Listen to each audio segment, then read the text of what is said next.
Welcome to Appointing the Wise, a podcast where we discuss local politics, government, and philosophy so we can be wise and appoint wise men and women to be our representatives in government. Okay.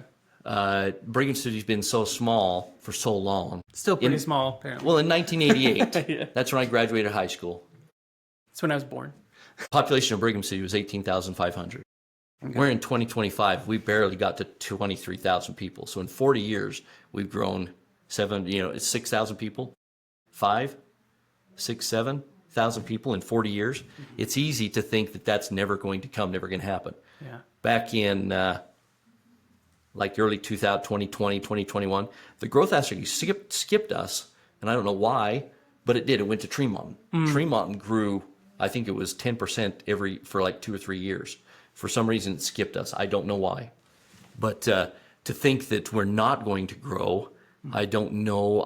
You can't stop it unless you own all the ground. Right. Frankly, if a city isn't growing in some way, then it's dying. Okay. That's one thing I've learned.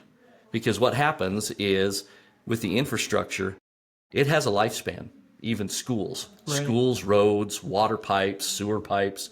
And when that lifespan ends and you haven't increased or grown in some way to add to the pot for replacing, then you're left with the citizens that are still here. Or saved for it. Well, and there's really no way to save for it because, I mean, you can, but there's the unknowns that take that savings. Power is a great example of that, but that's going to be on the backs of the current citizens, that replaceable. That's what you're seeing with the school district. Even if there wasn't any growth, and people say it's because of the growth, and they will have to build schools because of growth, but the schools that they're rebuilding are already here. And a lot of them were rebuilding because they were built 70 years ago, and their lifespan has ended. They're coming to an end. In fact, a lot of them are past their end. We've been making do. They're not seismic. In the day and age we're in, they're not secure. And some of the materials might be unsafe that were built with back in the 70s, the 60s, some even the 50s.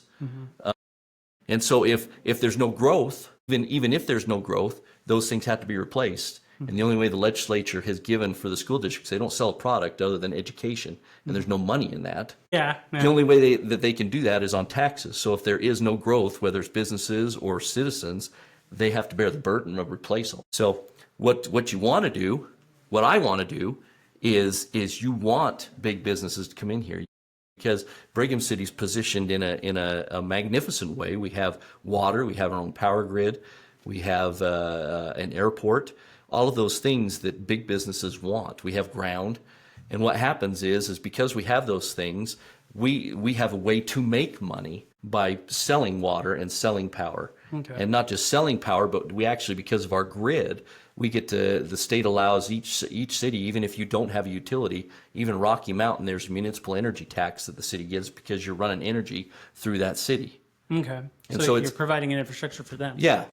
Or even if you don't, not so much, because I mean, the only cities that own their infrastructure as far as power are cities that have their own power grid. Otherwise, it's all Rocky Mountain. Okay. But because it's going through the city, there's a municipal energy tax that can be paid, that can be charged.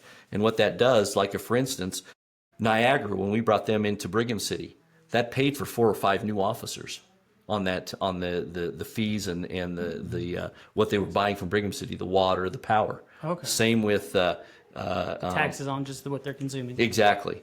And so that's why you want business. If it was up to me, I would fill the rest of our annexatable ground with businesses. Okay.